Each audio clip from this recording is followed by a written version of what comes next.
Well, sorry I'm late. I was shaving my balls. You want to see? There is there there there Not particularly. there is a story to that. There is a Yes. story to that. What, you No, shaving your no, balls? no, no. Or the reason why you're late? Something I heard in the cafe near work.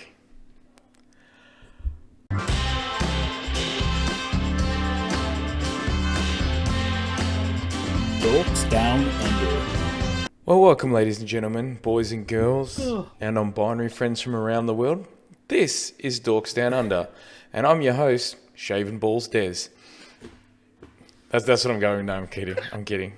And of course, I'm joined by my lovely friend Jordan, who is unable to control himself. Oh, God. It's just... Oh man, that's exactly what I want. Like that's how we're starting this out. Oh, it's just because immediately I immediately think of the phrase, does the carpet match the drapes? Does today? No. So there is a story behind that. So I work right near the Alfred Hospital, right? And the best cafe is actually in the Alfred Hospital, but you need to be able to scan a card. So when I call, it's behind a DLC wall. And I don't know why we don't have we have access to all over the hospital, all over the precinct, except for some reason this one cafe. And there's one of my friends who has it, and when she's in, she'll come and go, Derek, you want to grab coffee? And I'm like, yep, we'll go grab coffee. All good. So we're sitting there having a coffee. We're catching up because I haven't seen her in a couple of weeks because, as many of you know, we were in Tasmania and then we had PAX. And we're sitting there and we're talking, and my friend just goes up and gets a glass of water, and behind me, these doctors are talking. There's three women doctors, and I believe it was a nurse based on what she was wearing. And I was like, okay, so they're chatting, and she's like, oh my God, I had the worst thing happen today. And I'm like, oh, okay. So she's gone out on this third date. So the story went, and there was a bit more of the story, but I'll shorten it. So she went on a date with this dude. It's their third date. Obviously, nice. After their date, things are going well. They have a bit of a make-out session, and then he's like, oh, how about we take this back to your house, or possibly mine, whichever you'd prefer. And she's like, listen, unfortunately, okay. I can't. I've got something on early in the morning. I can't actually do that. So, how about we reschedule? And I'm like, and he seemed to get a little bit annoyed. Anyway, so she's talking, and then she goes, oh, listen, no, I've got an early morning, this, that, and the other. But then starts kissing him again. And supposedly the dude goes, why do you have to tease me like this? Like, I can't believe I shaved my balls for this. Fine, don't get to shave my balls, and stormed off. So that's already weird in itself. I'm already having a bit of a chuckling to myself. My friend sitting across the table from me now also having a bit of a chuckle to herself. But it gets better. It gets better. So what I didn't realise is she is a cancer doctor, which she obviously says. And she goes, as you guys know, I deal with cancer patients. Who walks in for her second appointment? Yes. Who found a lump on his nether region. So she actually gets to check out his freshly shaven balls. And that was my Friday, and that just made my Friday. Hence the joke about, do you want to see my balls? I just freshly shaved them because, oh my God. Oh my God, that is... Oh, like, the problem is, because we're chatting and stuff, and then I'm like, one of the doctors must have known we were listening, because she kept looking over my shoulder at my friend and smirking at her because we all of a sudden stopped talking. I'm like, this is the greatest story ever. You can't make this up. Oh come on. Oh, everybody's listening. Everybody. Buster, you're not in the wrong. I would be listening. I'd actually just get my coffee and just take a seat. And say, do you mind if I listen? Because this is too good not to. Yeah, pardon me, I was eavesdropping, but... this is too good not to. Do you mind if I take a seat? Like, yeah. Oh no, you don't. You walk over, introduce yourself, saying, "I'm invested now. I need this." So my coffee break ended up going for about half an hour because it was a very well told story, And I wish I could tell the whole thing the way she said it, because it would have gone for about half an hour, 45 minutes. And I get back to my office and they went, one of my bosses comes over and goes, oh, where were you? I'm like, I just had a meeting with one of the suppliers. Oh, okay, cool. Because you've got another meeting come in. I was like, oh, is that already? Thinking, oh, shit. So then we went to another coffee. And then I told the lady that I was having a coffee with also the story. And she's like, so that's why you were late? I was like, I had to know how it ended. She's like, bitch, I would have been there. She goes, you should have called me. I would have come and listened to it. I'm like, oh my God. So now I want people to I guess normalize the phrase, but I shave my balls for this. But use it at really appropriate times. Like, sorry, your coffee's really late. Sorry, your coffee's a bit late. We've got a lot of orders. We'll get there soon. And I shave my balls for this? This is what I want to normalize. Oh man, yeah, that's just fabulous. That is a great story. I mean, that's better than my last couple of days. I'll be honest. I got nothing eventful. I'll tell you now, nothing eventful has happened. Hey man, your wife did send me a few sexy photos of you, so I disagree. Well, the sexy photos because somebody let me down last night. And yes. I wasn't able to record, so instead, Ali was nice enough to send me sleazy, sexy pictures of Jordan. For those of you who don't know, we normally record this on a Sunday, and we are recording on a Sunday today. But normally it's later on in the afternoon, so this is quite an early start for Dez. Reason being, we are I've got a dinner this evening, sort of thing, so I can't film at our normal time. So no, it's all right. So it was just one of those things that, these things happen. But we tried to organise it last night. Things went wrong. I even had my bluey sippy cup ready with a whiskey and coke in. And that's the reason why Ellie took the photo, because I was like, I even did this for him.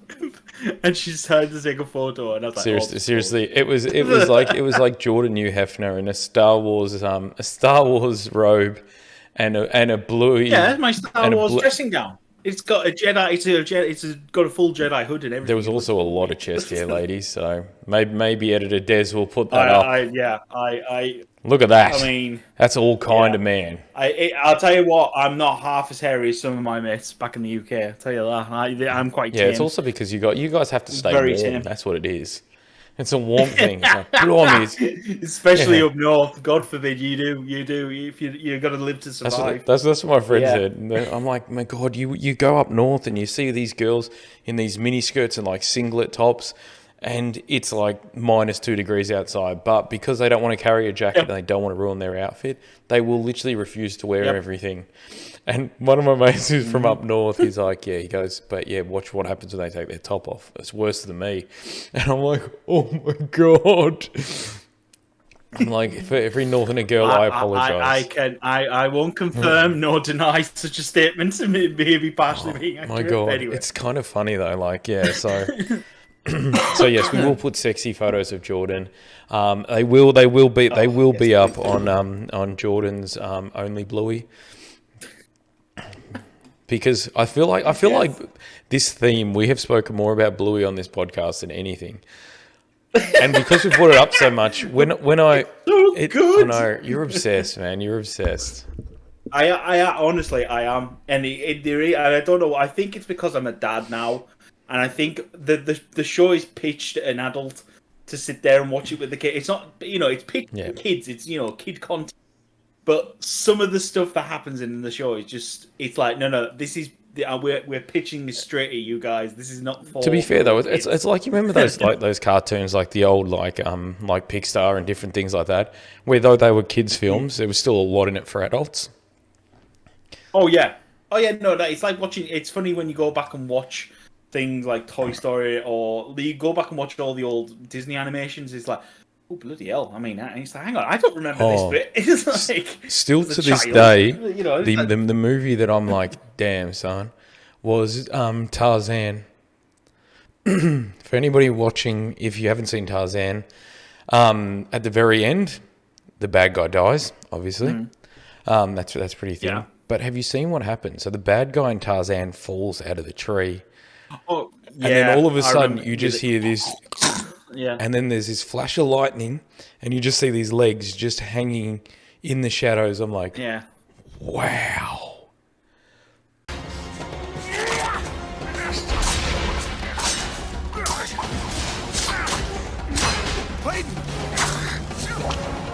No,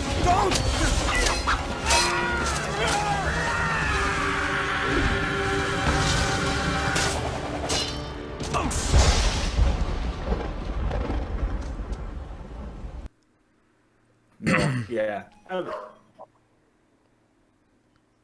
Amazon delivery. I already know who Amazon. that is. No, that's my son. I guarantee it. And I'm Bloody gonna kick Eddie. his butt. Bloody 1 Eddie. minute. So now here's just Dez dancing for 5 minutes.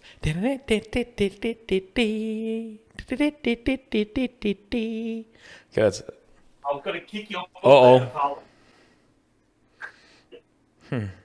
Oh, he's getting bollocked by his mum now because I messaged saying we were starting recording. She's like, okay. Dorks down under. Dorks down under. Do Edward. not authorise the beating of small children.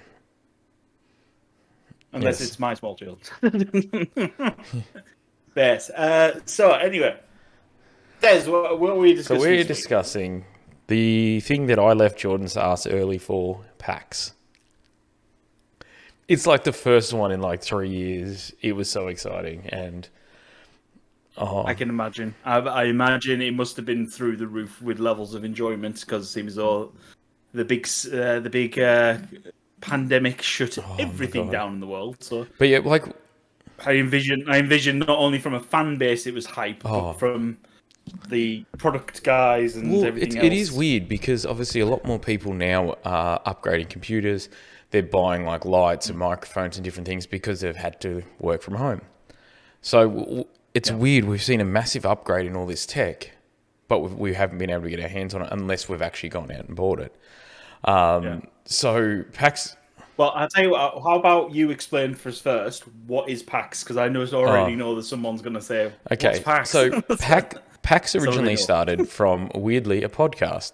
So pretty soon we could have a DDU convention, maybe. Okay. Probably not. Yeah. Probably not. Yeah. But it stands for Penny Arcade Expo, which is what it was originally based on, the podcast. From there, I think they've formed a company called ReedPop. ReedPop now runs it. There's East, West, South, and then there's Unplugged in America, and then there's one in Australia. And from memory, I believe that is the only one outside of America. I'm just Googling it just to make sure. No, I thought there's Europe as well. I don't... Because it moves around. It's been in Britain. I'm sure it's been in Britain and it's been in Germany. So according to this, it has Boston, Massachusetts, Seattle, Washington, Melbourne, Pennsylvania. And there is also an Unplugged, and the Unplugged one is like a board game one, which is one that I would love to go to one day. But yeah, there's heaps of other conventions, so it may have been thing. But yeah, it starts with Penny Arcade Expo. It's probably me getting confused. And they're the main ones. So for us, it's exciting because it is the premium gaming event around. It's exciting. And it's been 3 years, so you get streamers, you get influencers, you get a whole heap of different companies that come. Then you also have a board game section that started off about the size of my head and is now it's probably about as big as the tech section. It is amazing now.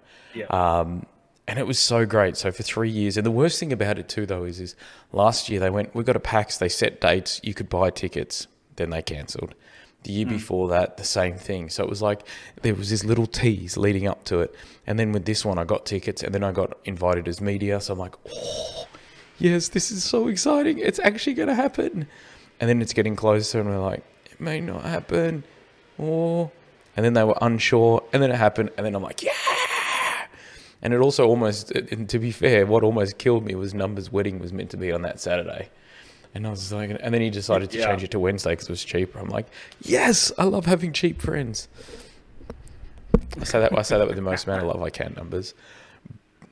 Oh no, come on. It's the wedding industry. The second you add the word wedding to anything, Yeah, I think I said on this podcast, my cousins were really smart where they said, oh, it's my 21st, because she was actually 21 at the time.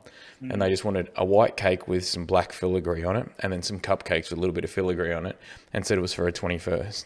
And then she went back a couple of weeks later and asked for a similar design where they just went, oh, we just want like a base cake with some thingos for our wedding. And it was literally 4.5 times the price. And I'm like, wow. No. It does. It is shocking. And that's why Anyway, that's why I'm never getting married. It has nothing to do with no woman will ever marry me. It has everything to do with the cost. Oh, Well, I let's get almost. the. Where's the world's smallest violin just for you? But to be fair, I almost had numbers, but then unfortunately she went through with it. God, I know. just Selfish, rude. selfish Come on, woman. people. But yeah, this year there was a lot of excitement. There was a lot of hype around it, and I was one of them. Like I was like fangirling, excited to see this back. And see, we get as media. The good thing is on a Friday. Traditionally, what used to happen is you used to get it an hour early. So from 9 to 10 used to be media hour. And the idea there was so that you could go around to the different booths and organise meetings with them. Obviously now that's all pre-done. But the good thing about that too, though, is it means that you get to go in an hour, you get to do a lay of the land. If there's people that you haven't spoken to, you can also touch base and say, oh, listen, is there a chance we can catch up? It's also a good excuse to actually see some of the PR guys or some of the marketing people from the different brands and just say hello before all the craziness. It allows you a good network hour to shake hands, oh, by the way, I'm this guy. Yeah. Oh, yes. But yeah, it's kind of a bit of a smiley run. The weird thing about this year too, though, is you'd walk up to a booth and you'd kind of be a bit tentative and you're like, oh, are you Jordan? And then as soon as you said yes, then you'd have this conversation like you've been friends for 10 years. And that's the weirdest thing about it, is because of the fact that you've been dealing with these people for 3 years, but you've never been able to meet in person. You haven't seen them. Virtually, yeah. It's kind of weird. So it's kind of like seeing an old friend, but you don't know what they look like. And it was a lot of that. And it was a lot of catching up with people that you've been working with for the last 2 or 3 years, sometimes even 4 years, but you haven't seen, you haven't met, but you've had conversations, you've had phone calls, different things like that. So this one felt more about the people. This felt more about catching up with old friends. It felt more about catching up with old brands or people you've been working with or things like that. Like even in the board game section, on the Friday is normally where people will go to the tech. Saturday is normally people have Saturday badges and they hang around the tech. And then the Sunday is the people that have the 3 badges normally roll into board games and plays board games and just try to relax because they've been there 2 days. They're long-ass days and it's normally fine. But for whatever reason, board games was hammered. And I think it was just that people just wanted to play games with people. Like, I think they just wanted... Yeah, a bit of social interaction. 100%. They wanted that opportunity to meet new people and socialise. It was bizarre, but yeah, Friday was still busy, which was weird. But the board game section seemed to get hammered. But what was weird about this event is because obviously we've seen like Xbox and PlayStation and Ubisoft and different things having their own like little festivals where they have a night where they launch or they tell us about the 7 games that are coming out, which is all good. But there was no Xbox, there was no PlayStation, there was no Nintendo, there was no Ubisoft. Really? Yeah, it was really weird, but supposedly what I've been told since by a couple of people is that they're no longer doing conventions. They're going to be doing their own like things. Oh, it was a bit basic. Oh, because obviously those things came about because like Disney Day came about because of obviously from the pandemic and they couldn't host the thing, so they started hosting them virtually and everyone would jump in on the stream and blah blah blah. I mean, the only one I know that Marvel and DC, they go to obviously Comic-Con. It's massive.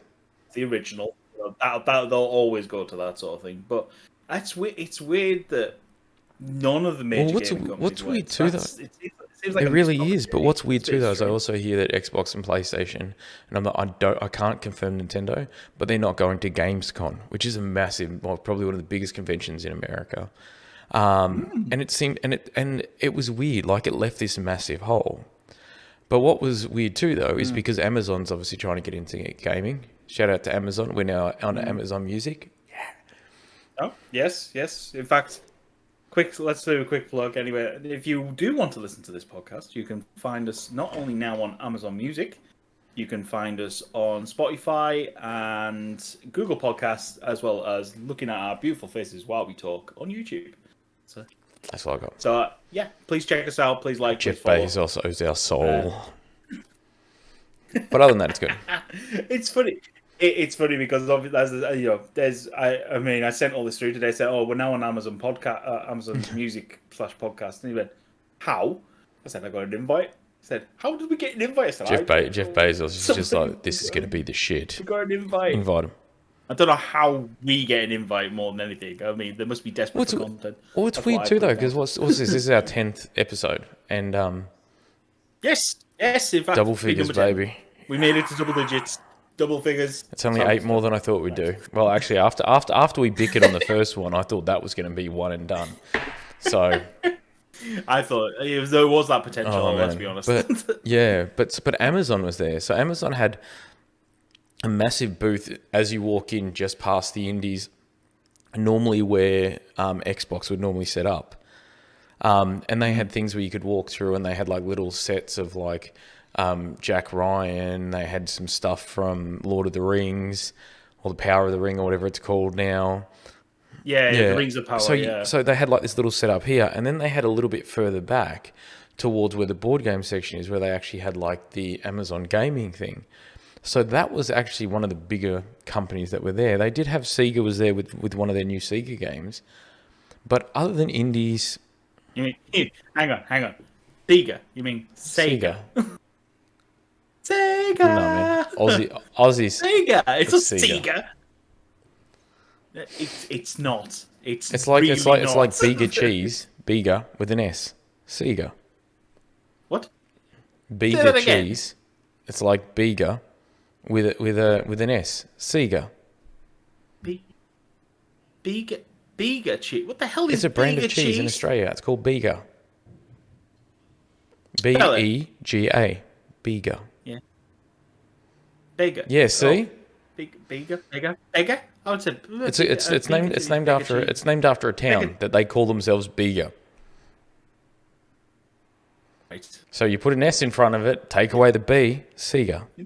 No, it's Sega. Everybody knows Sega. The intro on the console was Sega. Sega. Look, Editor Dez can stick in. I'm sure it's on the internet and we can find it and put on it and then the internet would agree with me. It's Sega, not Sega. However, if I was standing in this exact spot 20 years ago, I'd be standing in the middle of a lake, and in front of me would have been Sega World Sydney. Yes, here in Australia we did call it Sega World, even though our video game openings still sounded like this.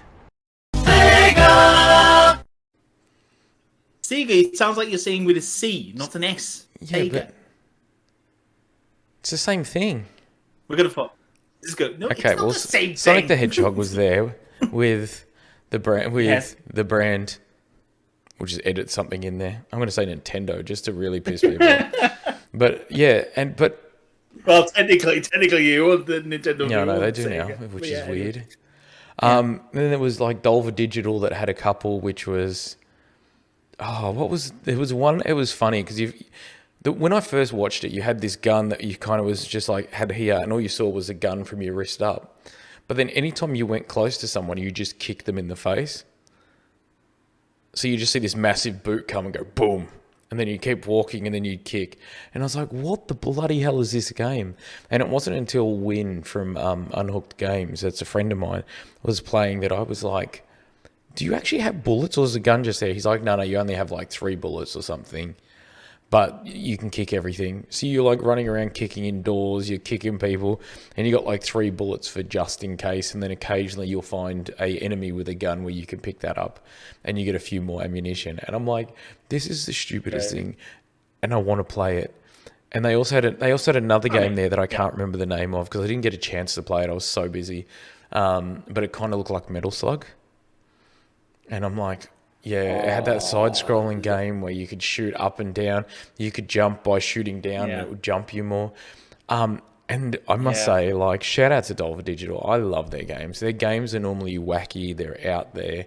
A game that I always seem to go back to is Enter the Gundam, which is theirs. It's just this stupid fun game. And I was talking to Graham, who's one of the heads of Dolva Digital. Even he was saying, he's like, what's weird is that's still our bestseller. Even to this day, it's our bestseller. Gun gun, Gungeon. and then gun. Gungeon. No, whatever. Gungeon. Gun. Into the Gungeon. Yeah, like With a dungeon, gun, but, yeah. but with the G. It's got a gun, and then gin. I have never seen this It is a game. hell of a lot of fun. I feel like I need to have a play of this game at some point. Rather than playing with these freshly shaved balls.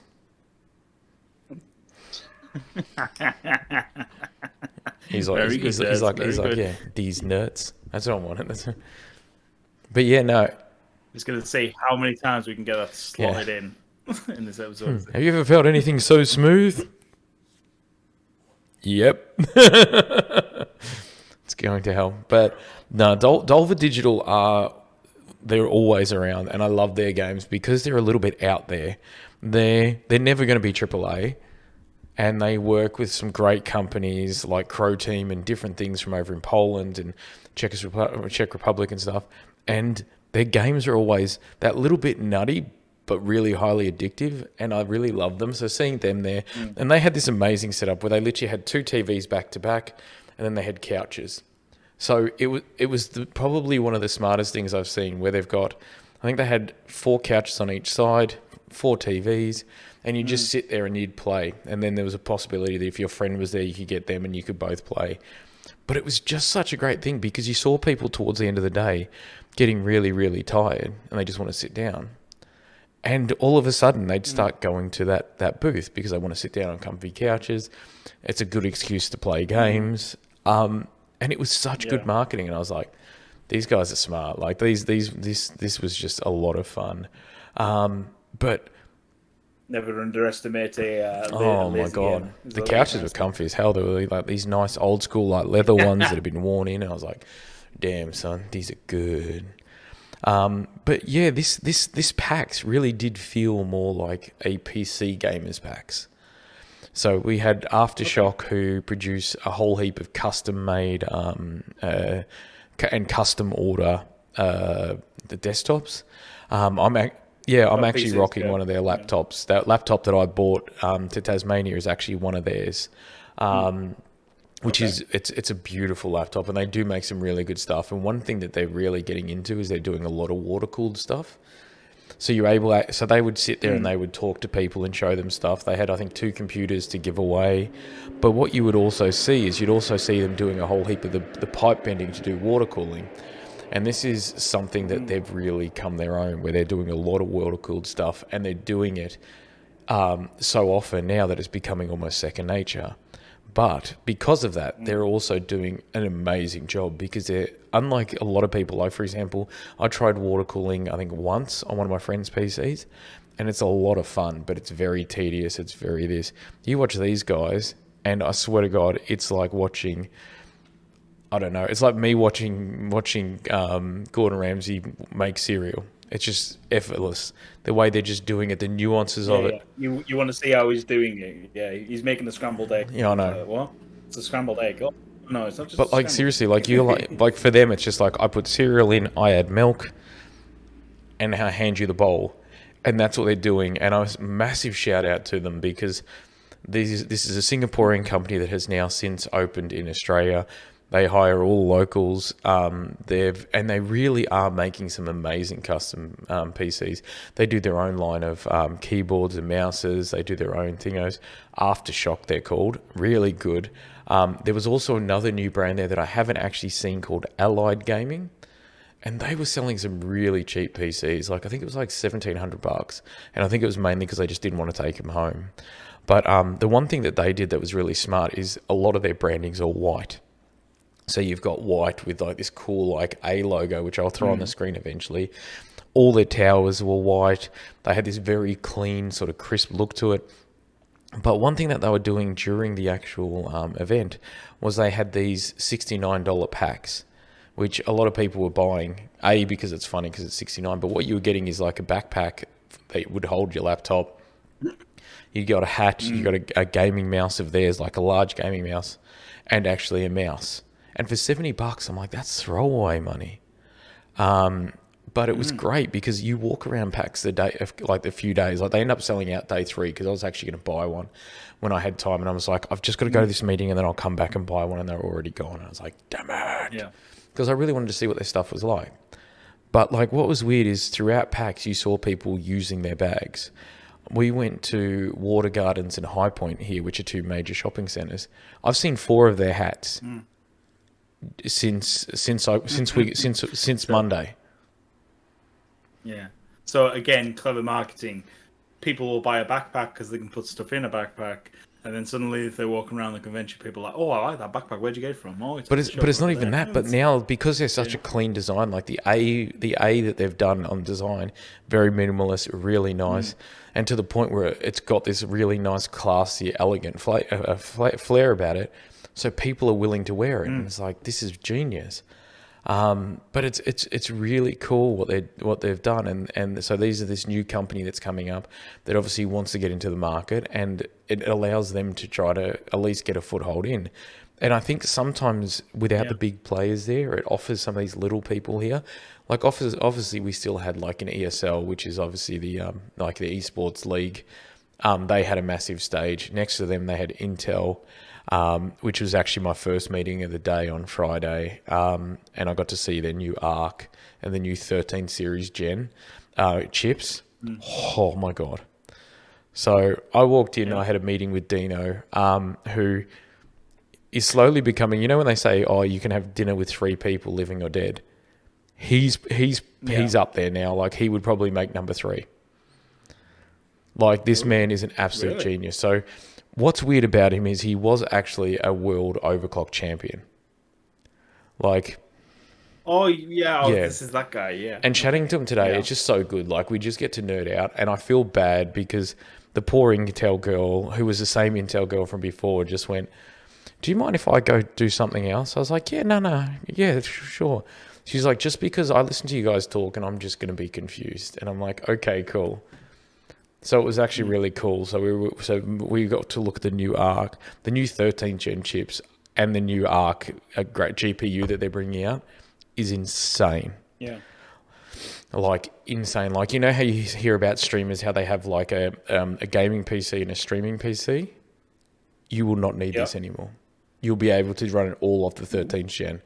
The power consumption is a quarter of what the 12th gen was. Yeah. No. How have they done that? He was. I mean, well, it's obviously wizardry. Like the way that the be. way they've managed to do it is really, really intelligent. So because obviously, and their speeds are pretty good. Like the new ARC GPUs, they're actually, so there's the ARC 7. I think it's either the 470 or the 770. I can't remember, but that one is meant to come in at about where the 3060 sits. But you know, it's going to be a quality graphics card. But at the moment, because of a few different things, and when you pair it with an Intel chip, it brings it up in line with what a 3070 would be. So these things are actually coming really powerful. And that's what I said to Dino. I'm like, this was such a good move. Like, how many people have Intel chips in their computer, especially people that are gaming or that are doing like high-end stuff? The GPU market has been NVIDIA, and then obviously Ryzen came in, and then kind of NVIDIA's always been the premier. Why? Yeah, I think I've got NVIDIA Yeah, in you this would. one. Most people, a lot of people don't have Ryzen because Ryzen, their chips came in, and then obviously Intel just went, okay, and blew it out of the water. And then Ryzen CPUs just aren't there yet, which is fine. Like, don't be wrong. If you've got one, they are still great cards. They'll still do a lot, but the good thing about them is for bang for buck, you tend to find they're a little bit cheaper than NVIDIA, so they're good. But bringing in an Intel GPU that then also talks with a lot of their own softwares, because they've actually got software that will allow or help you with overclocking or help you with getting the most out of your PC. But now having that with the GPU that can also be paired together to make like this holy trinity of just like, let's do this, is really cool. And what's weird is, you know how obviously you can buy NVIDIA cards, but it's made by, say, for example, MSI or things like that. These guys are paired with a couple of people too, but one of them is ASUS. Ooh, Yeah, but that's exactly why. When he said that, I was like, Jordan's going to like this. But Asus has never done any kind of components. They do laptops.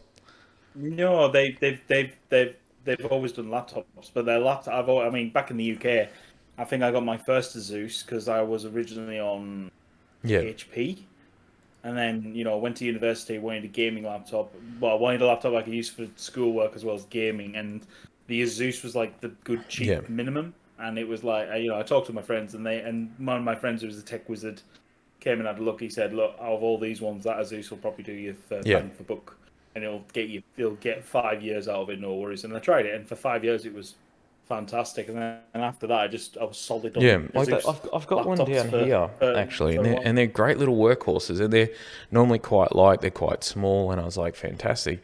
But it's weird to see them breaking into that component market. But I'm kind of excited as well because Asus has always, as you said, always been a solid brand. And one of the other ones that is also a very solid brand is obviously Lenovo. Lenovo, for a lot of people, you've probably seen them, but you probably haven't owned them. They're not bad laptops. They're good work laptops. But very what a lot of people don't know is they're actually the highest selling laptop in China. So in Asia and China, they love Lenovo. Like Lenovo are the bee's knees. I was going to say the Shiite, but I thought, well, no offense, I would have thought Toshiba no, would have Lenovo had are the highest selling. Toshiba's probably kind of like, I'm guessing Toshiba's probably up there, but it could be more like their cheap band. But Lenovo is like the highest selling in there. So we got to go through Lenovo, but Lenovo has now their secondary company for their high performance laptops, which is Legion. Okay. And holy bejesus, Batman. So I was actually having an interview with one of the guys, Will, I think he's like head of sales or head of marketing. God, sorry, Will, if you're listening. Because obviously he's monitoring all our He podcasts. might, like, you never know. I'm just afraid, but he did have the coolest, like, twirly mustache. So I love your mustache, Will. But I was talking to him, and all of a sudden, this gentleman walks up to Will and obviously shakes his hand. And he's like, "Oh, sorry," this little Asian gentleman. And I find out that he's actually one of the Lenovo reps.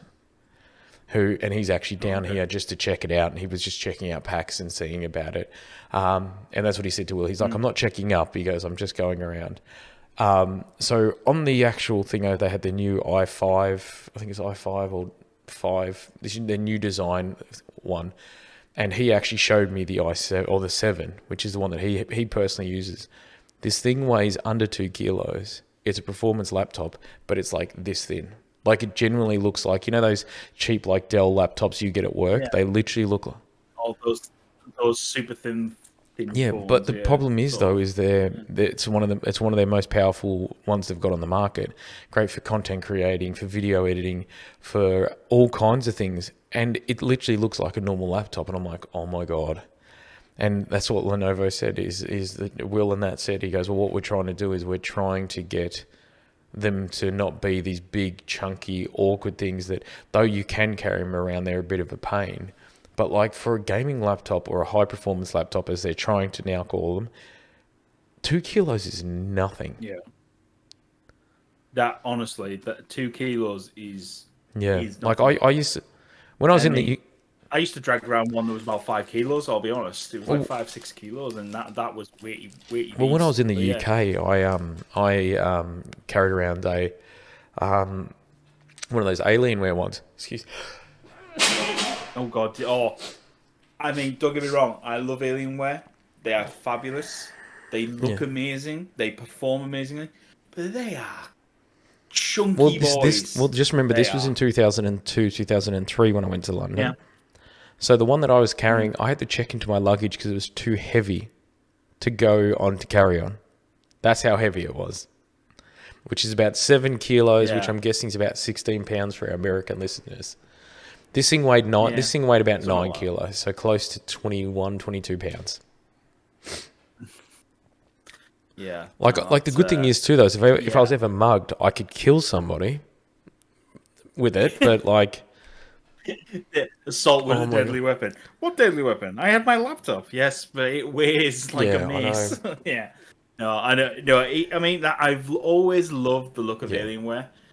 And seeing the performance of it is great as well. The only problem I could never justify the Yeah. price to myself. Like you are paying a premium, 'Cause it's, but there is a reason why they are also probably one of the most premium gaming brands and they're most well oh yeah, known.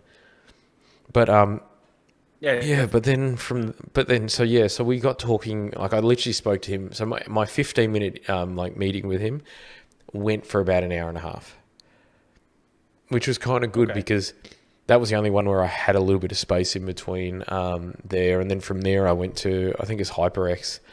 HyperX have now come into the monitor game. So HyperX were originally owned by Kingston, who do these the SSDs and those kind of hard drives and stuff, who then got bought out by HP. So now they're a HP like company. And they're ones that I've always liked. Like I love the black and red. A lot of them, like when people actually ask me, like, "Oh, what should I get my kid?" Often I'll say the HyperX Cloud Stinger because it looks cool. yeah. It's actually, the good thing about it is the cups will turn, like the whole cups will turn, so you're less likely to break them and stuff. So they're quite durable and they're made from like a high tensile plastic, really good. So they've actually come out with their Stinger Clouds too. So I was like, "Ooh, they're excited." But then they've also brought in a high-end microphone that has so it's literally probably more going to be like a singer or a singer's microphone or a voiceover microphone. So what they actually use is a gold inlay for a lot crisper sound. And it's going to be, and it's so cool. Like it is, I'm so excited for it. And I said to them, and I'm like, this will actually change it. Like you'll get a lot of singers, you'll get a lot of voiceover actors, you'll get a lot of professionals genuinely using this thing. And as long as the price point's good, this is great. Like it's going to be pointless for podcasts like me or you, or for streamers or stuff. But it's that one step up that I think they're trying to take care of. Yeah. I mean, I mean, to be fair, when we were organising the move, I was kind of thinking, do I want to update my rig and all this jazz? You know, because obviously, you know, I've had this rig for the last 4 years, and the only thing, I mean, Since the creators upgraded the power. Yes. No. I was on a laptop when I was doing the creators, and I've still got that laptop, sort of thing, when I was doing all my old content. But yeah, since the last 4 years, I've been on because I bought this second hand here, and yeah, it's a great PC. And the only thing I've had to upgrade was the power supply conked out on me, so I had to fix that, and then the graphics card conked out on me, so I upgraded that. But everything else has worked absolutely amazingly. So. But yeah, I was actually considering when we were going to be moving, is like, oh, do I want to update my monitors and all this jazz? Because like one of them came with the tower, and the other one I brought from England from my old work spot because they were getting rid of them. It's an old Dell, you know, the big boy I've got I think I got two, so they're not quite as big boy, but I've got two 24-inch that are kind of Dell that I kind of stole from work. Yeah, these are. I would say both of these are probably 24-inch. I have one vertical mounted and one across, sort of thing, because my desk is so small. And I don't put the tower on the floor anymore because obviously having animals means that they share. Hey, don't talk about Eddie like that. God. Hey, well, he's just as bad, trust me. But yeah, but it's you know, obviously I'm trying to keep this PC clean and doing. So obviously you don't want hair sucking up into the stuff. But yeah, but it's yeah, I mean, obviously I was considering monitors and all this jazz. I think the only thing I'm going to do, I think I'm going to get a dual. Yeah, that's what I've got. They're amazing. On my new desk, and then and then I think that's the thing I'm kind of leaning towards now, because obviously I can keep the bases, but I'm like, well, maybe I need to mount them now. So well, what I find with the mount is it just gives you a lot of room underneath. So if you need to put stuff, or if there's stuff there you don't think, and it also, or if you don't have stuff, it just gives this beautiful clean look. So so yeah, I mean, I did see that Kmart are selling the around from them that hold to like, I think it's 80 kilos or something, and it's just like, I was like, yeah, I think that might get. I think it's like 80. I think it's 60. 70 bucks. Our one's not that much. Like, now I'm looking, but yeah, no. Oh well, there's NZ conversion. Yeah, well, that was the weirdest thing, because we go to Kmart a bit, because where we go, yeah, we will often walk down and have a look at the books. And hang on, I'm just googling. Yeah, I got $69. 65 here. Yeah, so yeah, just conversion. Which is good because they're actually Yeah. gas mounted and they will actually articulate separately, which is really good. But yeah, it's kind of weird that Kmart's now starting to do that, which is weird. I say that, but then this light, that light, and that light all came from Kmart. So, oops. Yeah. But no. Yeah. So that's what I'm kind of So I'm thinking I'm gonna get one of these, strap it on, because I've got I'm gonna at my new spot. I've got a stand desk, and my desk is 2 meters long by 80 deep. That's actually a thick desk. Like mine at the moment, I think it's like 72, and this is the widest desk I've ever had. Yeah, I went for 2 meter long because. Oh no, not the 2 meters, but the 80 deep. Oh yeah, the 80 deep. It's a kitchen counter. Well, it's the kitchen company, as I said, who are doing all the kitchen fitting. I was talking to them and I said, I might want to buy a slab of yours so I can put it into my office. And they went, why? And I went, because I'm gonna buy a stand desk. Going, we can sell you one of them. Said we can order it through our supplier for you. And I'm like, really? And then they told me the price, and it was like grand. Oh, that's right. Yeah, we spoke about this. Buy one for. Yeah, and then I was just like, yep. So they got that ordered. Yes. So, but I've now been thinking about how I'm gonna have it. The only thing is they're not allowed to fit. Yeah, it makes sense. Because obviously, because for liability purposes, they're a kitchen company, not an office company. I said, can you at least put it in the room for me? And they went, yeah, we can do that. I was like, perfect. Yeah. I was going to say, Keith, can you put it all together, and then I'll just go and touch the thing, so it just screws the last little bit in. But literally, it's going to take me 10. It's going to take me like an hour or two. But I do like them just for the cleanness of them, and especially weirdly that one from Kmart actually has the bit where you take off so you can route the cables through it and stuff, which does make it nice and neat. But yeah, it's so weird to see Kmart now moving into this. But oh man, hopefully soon we'll see them at PAX. I love Kmart. Yeah. Okay. Kmart. I got my. I end up buying all my headphones and other things like that from them at the moment because God forbid I pay like half the price of going to JB Hi-Fi. And it's like, see, I love JB Hi-Fi for certain things, but there's other things where I'm just like, I just need something like, for example, these headphones here. I'm like, I just need some headphones that are black so then Dan doesn't message me and say, why have you got tampon string out of your ear? And I'm just like, I just need something cheap that's black that will actually work, rather than me having like these massive Alienware ones on that are like this big and make me look like an alien. I have never been a fan of ones that you've got to strap down. I get their use. I get this, but it's just ground control to Major Tom. Ground control to Major Tom. That actually makes my head look bigger. How is that possible? So that's why I'm not wearing those. I was going to be pleasant and not say anything, but you should see how smooth my hair is. So was there anything else? Obviously, we're coming up to time, Des. Was there anything else at PAX that was? Well, one thing that was great was I actually went to my first official after party. Quite often, what happens is you get an after party where they invite like when I was writing for Go To Games, it'd be like, Go To Games, you've got how many people have you got, and then you get a message from the editor and saying, there's an after party. This one actually says Dez from Dez Does, and I was like, oh. So it's a brand that I love, which is Thermotake, who do obviously the fans. My case is theirs, my power supply is theirs. So it was good to touch base with them because I was actually on their podcast. So it was actually really nice to actually meet them in person. Yeah, I know. That was. Did you promote our podcast? It was before we started this one. I'm sorry. I know, but it was a great opportunity because it's not something that I do a lot of, because obviously normally they'll get streamers or they'll get things. So as a writer, it was kind of nice. So I got to go there and I got to meet a whole heap of people that I know, or if I've been in their streams or chatted to them on Twitter and stuff. So that was really good. So Xbox Lucio, who's a Overwatch player who's an amazing dude, happens to also be Italian, so we were reminiscing about our Italian grandparents and just how they are. Obviously, Miss Deus Geek and Tom, so Diana and Tom. So two of my good friends are also there, so we got to share a table. Got to run into like all the Thermotake people that I'd been working with.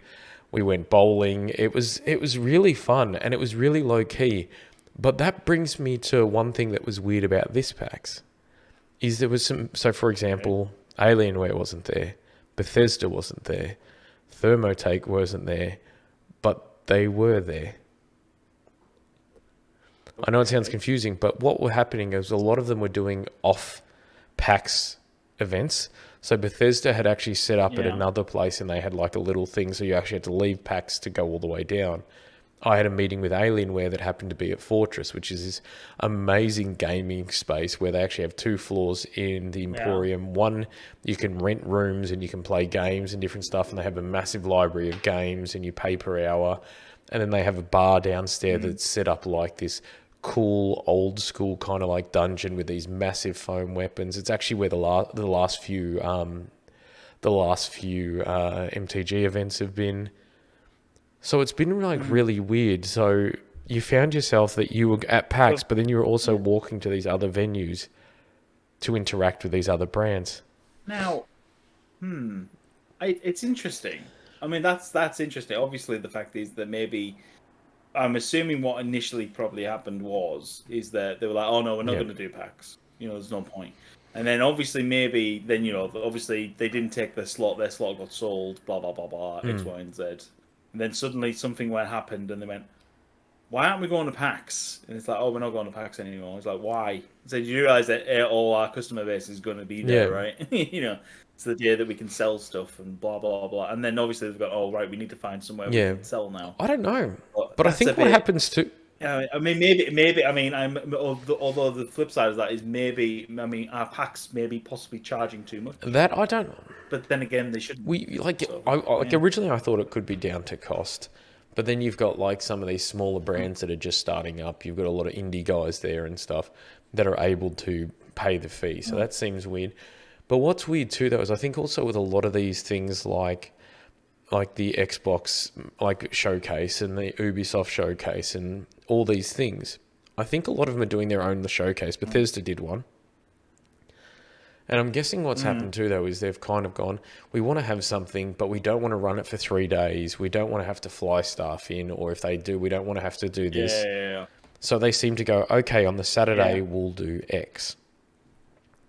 We'll do a 1-day event, and and the problem is if you do PAX, you've got to do a 3-day event. You've got to man the booth. You've got to do all these things.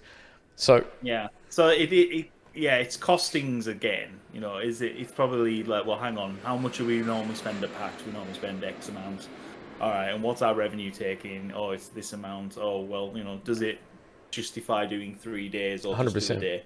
But the problem is that from a customer standpoint. So say, if I was hyped about Bethesda, would I justify? Because obviously, I mean, I can't remember how much the tickets were. $170 for 3 days.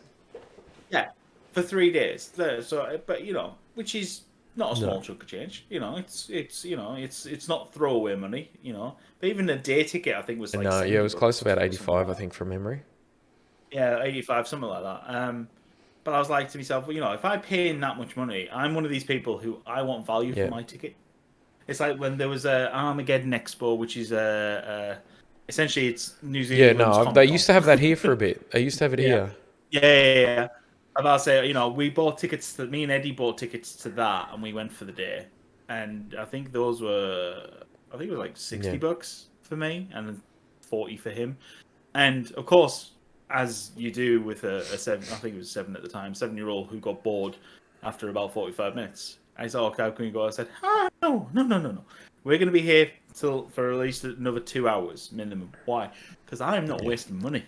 I said, and plus we haven't even been to that section or that section. So it's like I'm not a cheap man, but I still want to get my money's worth. Yeah. Oh no. I happily admit I'm a cheapskate. I like a deal. I need a deal. But I want value. I want bang for buck. It's the reason why I'm moving to the Waikato, because I get more land. I get more land for a better price. So hence the reason why I'm moving to the Waikato. Because why wouldn't I? 100%. You know, because suddenly, do I want the same size house but pokey, and it's going to cost me 500,000 more? No, I want space. We want room. We want to be able to do stuff. You know, and so yeah, it's.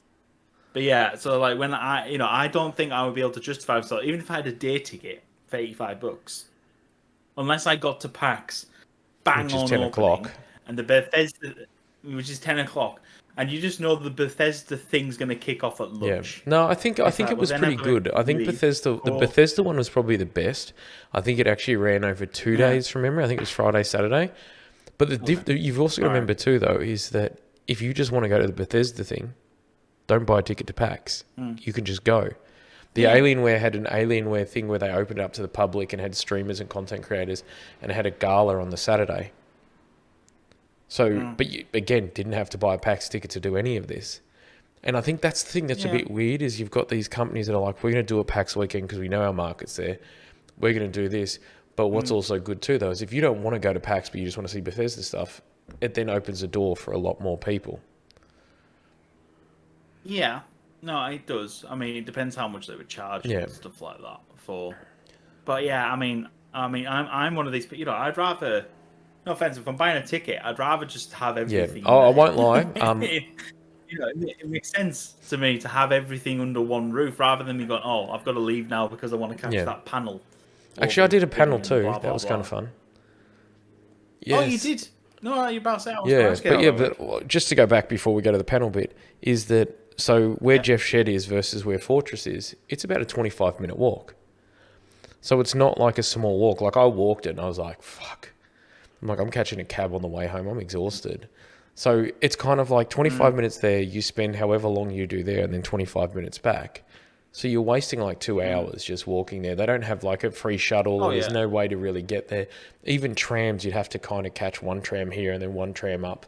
So it wasn't in the best location, but I do know that Alienware does actually... hang on one sec. One sec, sorry. The doorbell just went. Sorry. Because I know what it is. Give me a sec.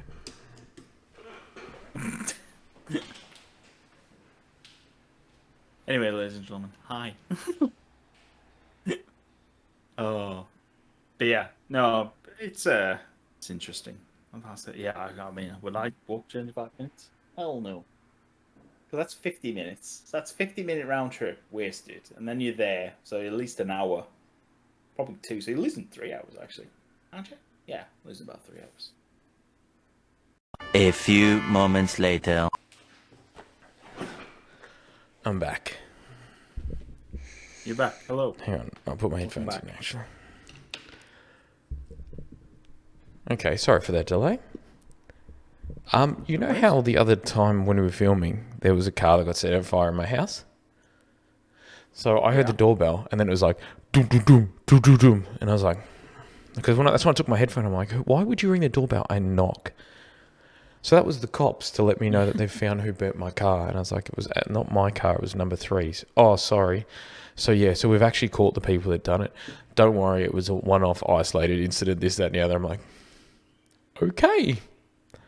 No matter what time we film this podcast, we have weird days. No, because I think they will go, because they had like what looked like a report in their hand. I'm like, okay. So yeah, sorry I couldn't just say, oh, dickhead, I'm filming a podcast. The fuck? So, yes. So I do apologize. You should have. I know. So I do apologize for leaving very quickly. Yeah, it was because I heard the doorbell. I'm like, it's just an Amazon package. But then when the knock came, I was like, that sounds serious. I'm like, oh, and I opened up and there's uniform cops there. I'm like, this is not good. Yeah, no. At that point, I think it is definitely serious. But yeah, so I was like, oh, that's okay. So yeah, but yeah, what? I don't know what I was talking about before the panel. Before the panel, you were talking about that it was 25 minutes away. And so there was a couple of you saying that you're losing a couple of hours. I actually reckon you're losing 3 hours by the time, because it's 50 minutes walking, and then you're going to be there for a bit. That's the thing though. I was only there for half an hour, so it wasn't like a big thing. So it was there. They showed us around a little bit. What's weird too, though, is the guy obviously knew me, and he's like, "Oh, you've actually reviewed these 5 things. It's just this one that's kind of a new one, but you would have seen that at last PAX." It was more just to meet and greet with him and his team, because I hadn't met his team, and I'm like, that's fine, but like that kind of like they were lovely. Don't get me wrong. I've spoken to them; they're amazing people, but it kind of did annoy me. Like I'm like, I've just walked 50 minutes, like there and back technically, to just say hi to you and see what you're doing there. And I'm like, it did frustrate me a bit, because I was like, damn it. Oh yeah, no, I can imagine that. I mean, yeah, that's a bit of a, because especially as you've dragged yourself all the way over there as well, which is probably the more 100%. Annoying thing. And that's the thing that I was just like, fine, whatever. But yes, so I did a panel, which was the tabletop tournament. Jordan's frozen on me. Yes. Oh no, I'm still Not good. According to me, you're not. You're frozen. No, I am here. I am not frozen. How dare you? I know you are. Yeah, I literally had to re-click on my my Discord. Bizarre. Australian internet it's again. It's fucking horrible. I won't lie. It is horrible. But yeah, so I was with Alex Winter, who's my arch nemesis, but I would never say this to his face. I'd only say this behind his back. Is an amazing fucking designer. Like, amazing designer. Carl Lang, who is also an amazing designer and co-owner of Guff Games, or Guff Studios, I think it is called, actually.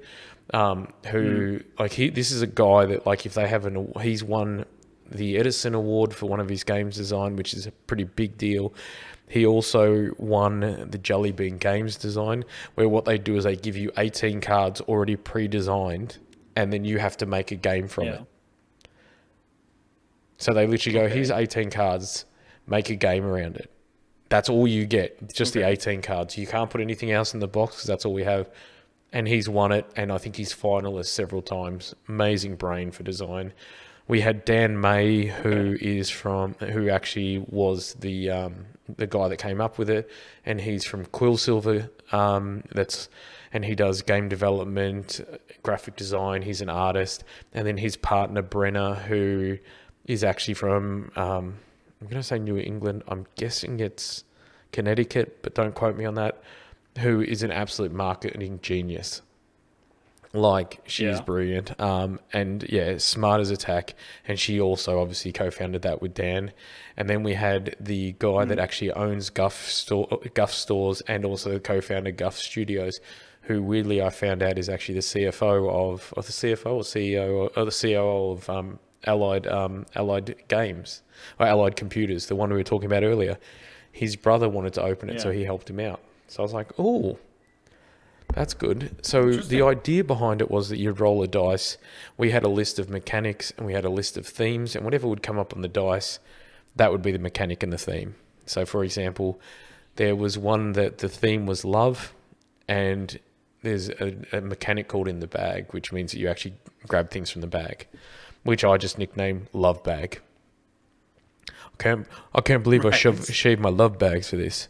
But so then what happened is they voted on the top, so there was 8 of those, they voted on it, and then then from those 4, the designers would spitball ideas. I was running around with a mic, getting the crowd's involvement and stuff. So it was really cool, and they were able to get in. And then obviously they'd shout out names and different things. So Love Bag became in the sack, obviously. But it was just this really good, where we had these designers spitballing, and when they were talking amongst each other, it meant I could run around and chat to the crowd and get ideas for names, get idea for games and stuff.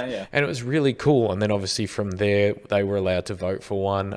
Alex is like, oh, there's this cool game with robots that you build, and then what we'll do is we'll throw a 3D printer in it. I'm like, you can tell you're the designer and not the marketing person or the store owner just throwing a thing in. Yeah. But it was a lot of fun, and just throw a 3D printer. Yeah, definitely not. Yeah, and it's not an easy thing throwing in a 3D printer. Yeah, and it was weird because we had like 3:30 on the Friday, so we actually had a pretty good time. Like, one of my other friends did a panel, and it was like 8:30 on the Friday or the Saturday. And by that point, a lot of people had after parties and stuff. But we got about 90 people or something, I'd say, 90 to 100 people. It was actually a really good panel, and it went really well. And we had some really good people. So we had people that actually wanted to get into game design, and a few people that were just there just for shits and giggles. But it was a lot of fun, and I must say, the panels are always something special because it's not something you're going to see anywhere. Like, I can Google the new Intel chips. I can go see a video on how to build a computer from Thermotake or something. But the panels are really nice because it depends on what happens, and depending on the crowd interaction and depending on what people vote for, it changes, and there's always something different. So it was, that makes sense. I must say, the panels are the thing that I miss the most. I only got to go to 2 other panels, which made me sad, but I just didn't have time. Like, I was running around like a blue-ass fly. But that sounds like you were incredibly busy. But that being said, though, there was enough new tech to keep somebody like me involved and excited. It was great meeting people. Like, this event felt like it was more a community event where it was about meeting people. There were streamers obviously walking around and they were playing booths. Mad shout out to Galaxy, who's a friend of mine, Steph, who's also a Galaxy Australia, who was also doing her first emceeing duties at the Final Fantasy booth, which I just loved to see. But it was really about meeting people, and it was really about the community. And I think because of that, like, you had the guys that were playing games, you had people walking around meeting each other. It was just something special. And it's very different to the PAX that I've been to in the past, where it's not all about the gaming. There's not like massive queues to play games. Like, you're not lining up for 3 hours to play like 15 minutes of the new Sea of Thieves, or not even the new, like 5 minutes to Sea of Thieves, or whatever it is. But it felt more about the community. Like, they also had brands like JBL there that were getting their new headsets and different stuff. And you had like Asus, you had all these brands that you know, but it just felt like it was more about fun. It was more about community. And like, as much as I love my tech and as much as I nerd out for that, and also games and stuff, like, I don't normally play a lot of games at PAX, and it was kind of missing, but not in a bad way, if that makes sense.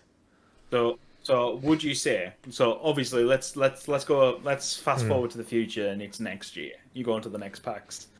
Say all the gaming companies realize, oh my god, we made a big mistake last year. We're all going to PAX, and it goes back to how it was pre-COVID. So you're talking about the 3-hour lines and all this jazz. Do you think that will be a mistake on PAX's front, or do you think maybe they should monitor it and go, there was a really positive vibe on this one in comparison to previous years, previous years before COVID? Is it worth us maybe going, well, hang on, maybe we only have 1 or 2 game companies, and it's not as dominating? Personally, I think going back to having an semblance of the old model is good, because there are people that do go for the games. It was nice to see the indie section being, I think it was almost 3 times the size, so people were able to play a lot of games there. But I do think, for example, Xbox, PlayStation, Nintendo does have a massive draw card. So it is good, and there are people that probably, I guarantee there were people that were probably disappointed that went because they wanted to play games and there was no games there, except for really the indies. So I think a healthy mixture of the both. I think what made this such an amazing community and bonding event is that it hasn't happened in 3 years. Like, we haven't been able to play board games. We haven't been able to play video games except for online. We haven't been able to interact with streamer friends or PR friends or whatever.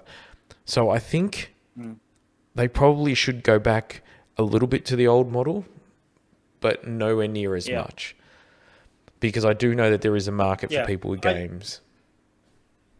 I think personally, yes, I think the big companies are able to do their own thing now, which is fine. That's no problem. I think that maybe they are missing a trick by not having, even if they say, I mean, pretty sure, like, obviously Nintendo and PlayStation are quite close together, sort of thing. So I'm sure that they could come up with a booth idea of, let's share a booth, have a bit of fun together, promote, cross-promotion here and there where we can.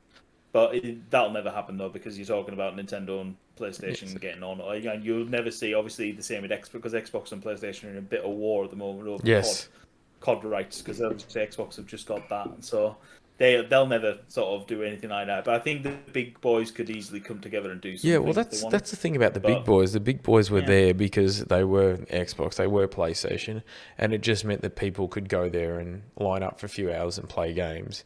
The one that seemed to do it the best this year, weirdly, was Logitech, a brand that I love and that I've worked with quite a bit. But they actually had a setup where they had they had 5 computers on each side. They had like esports teams or like decent players or streamers in there that would actually play. They had their brand new like full on racing car games. Then they had a few random games that you could just sit there and play and drop off and stuff like that. But they seemed to have one of the nicer booths where it was just clean, it was crisp. They had like a little streaming pod. They had like a thing set up for almost like an esports. They had 2, maybe 3 racing cars that you could drive in.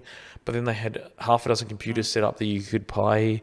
And it was just like this clean, crisp white with like a light baby blue. And it was just very different to the normally dark thing. And I think that's why also Allied Computers or Allied Gaming or whatever it's called. Sorry. I forgot, but that's why I think they did so well, because they were like this white beacon, and HyperX were like this bright red, so you kind of saw them out. So they were smart enough to try and stand out from the typical blacks and greys that get used. Yeah, but I do think that it was missing that element. Like if you went there to play games and see like the latest games or games that were coming out and stuff. Yeah, you would have walked away disappointed because there wasn't a collection for you, as in previous years. I think this is the thing that with PAX is such an unusual expo, because they do a bit of everything. Whereas if I go to Armageddon, I'm going because it's for cosplay, anime, and comics. It's and pretty much all 3 of them are interrelated, so it's nice and simple, and it works.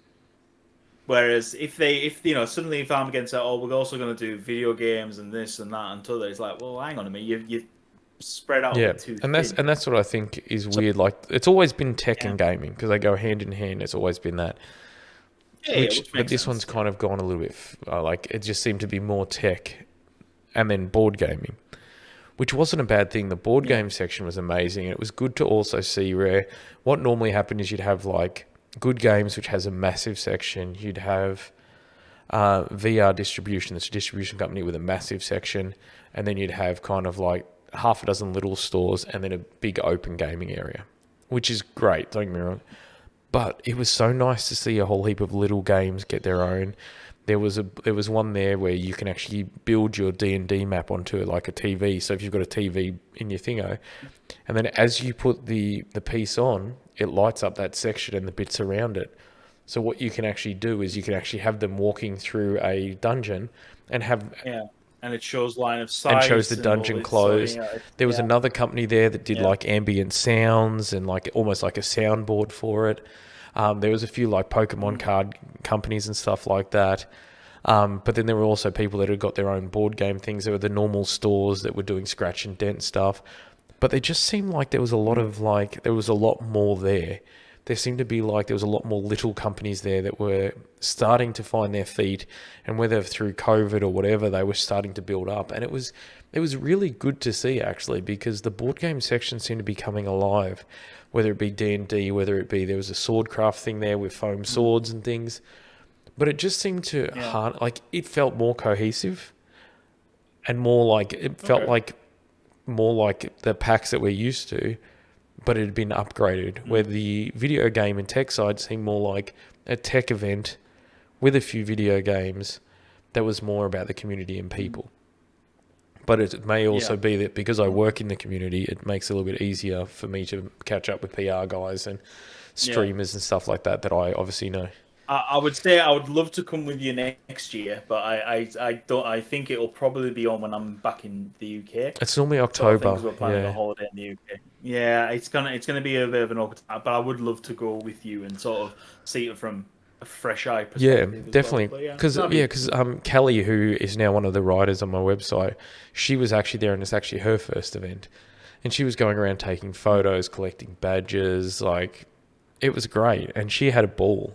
But so she knew a few people because she works at JB Hi-Fi, so she knows a few people. But I tried to introduce her to a few people, but even then, she just had a fun time just running around. Like, for her, it was her element. She was a bit disappointed that the big players weren't there. She was actually really pleasantly surprised by Amazon, actually.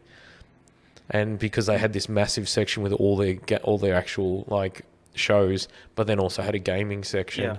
So for her, it was her first PAX, and she loved it. She goes, "Oh my God, I can't wait for the next one." So because I think she didn't have anything to compare it to. She didn't have a comparison to it, which doesn't help. But she had a ball. Like, she was meeting people, she was taking photos, she had an absolute ball. So it's one of those things where it did feel like a very cool PAX in regards to, it seemed to be a lot more focused on the little guys, on PC gaming, on just the love for the industry and the love for the tech, rather than just being about a 3-hour lineup so I can play, like I said, like 5 minutes of Sea of Thieves. So for me, I don't know. I really enjoyed it. I really had a good time. Do I think it will work moving on?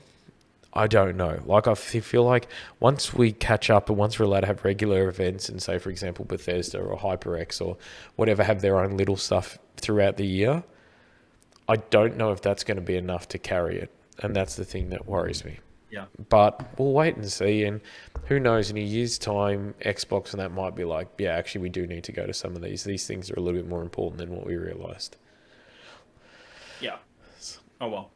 Right, I think we will. Because I've rambled enough, and people are probably sick of my voice. This week's no. This is. I mean, I quite enjoyed being a podcast. I'm going to call myself a podcast princess this week.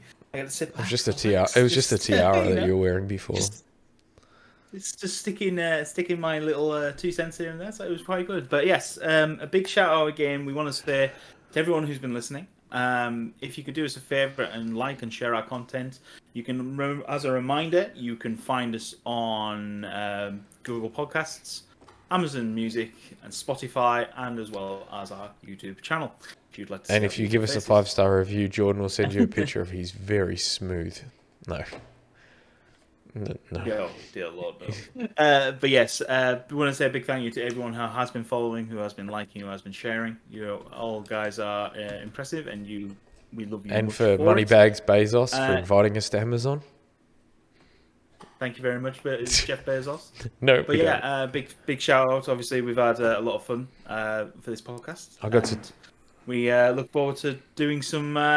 Look forward to next week. God knows what we're going to discuss, but I'm sure the world will implode by then, and we'll come up with a new idea for the week. Yeah, it is funny because with these ideas, we kind of like, we're going to talk about X, Y, and Z, and we have these plans, and then often sometimes the plans don't go to Thingo. No, I think after the first 4 episodes where we're like, oh, we'll do this, this, and this, and then things were going on. It's like, we can't really, let's discuss this. It's immense. Yeah, we need to talk about it. So we it's literally, I think it's on a Wednesday now or a Thursday with like rough idea for this week's show is going to be this. Thank God PAX was this week rather than last week, because I was shattered last week. So I do apologise to all of us. Well, nah, it was easy. It was easy to sort of put that off by a week and allow you, because it allows you to get all your photos and everything ready for. Seems like editor Dez is in charge. Well, what's weird too, though, is I don't have that many photos. So a lot of mine, Callie took a lot of the photos. I have obviously a few, but because I was in meetings and stuff, it'd be me and the dude I'm meeting or the girl I was meeting in a room wearing a mask. It's all right. I'm sure you can scour the internet for PAX 2022 photos, and I'm sure you will we'll stick them on and give them a shout out. It is exciting. Like it was really nice to be back. And I think that's what it was. Yes. That was just, it was nice to be home almost. Yeah. So anyway, thank you very much for joining us this week, guys. As I said, signing off. Jordan here for Dorks Down Under with my co-host Orcs Head Magic. No, sorry. You almost always say that every time. So now I'm just going to say from Orcs Head Magic. I know. I have to. I'm trying to get myself out of that habit, and it's really hard. Yeah. It's the ingrained habit. So I'm Dez from Orcs Head Magic. This is Jordan from Dez Does. And that's it. Dez Does. That's it. Catch you later, guys, for next week's episode. Peace.